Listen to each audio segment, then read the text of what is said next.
gun and cuffs and all sorts of things.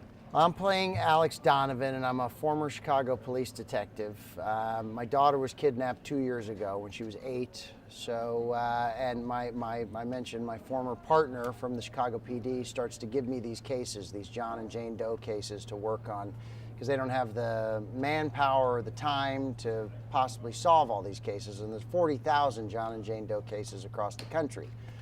So she gives them to me in order to give me something else to focus on, and it starts to fill the void within me.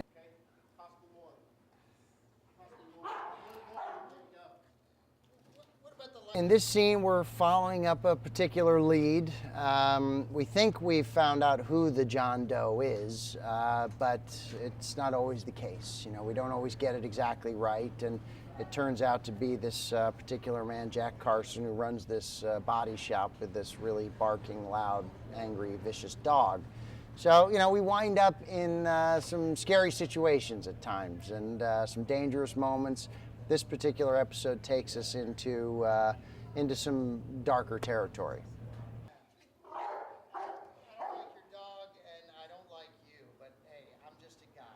It was great. I mean, it's actually really nice when the dog shows up and he's ready and prepared, and he definitely hit his cues and knew his lines, and it was perfect. I mean, it gave me a lot to work with. You know, it's like a tennis match, you know, being an actor, and you're only as good as the people you're playing opposite against. And today I have to really take my hat off to this dog.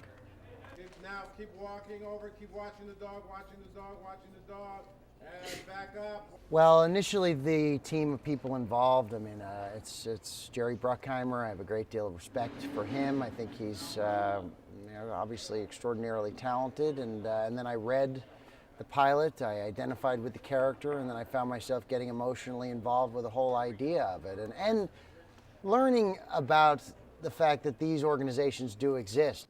Yeah. Sorry I'm not dead.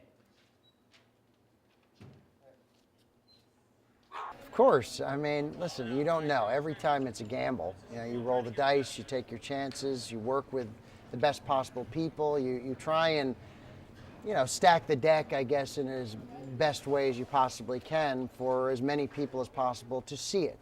But at the end of the day, you've got to remember there's so many elements that are out of your control. I mean, you just don't know.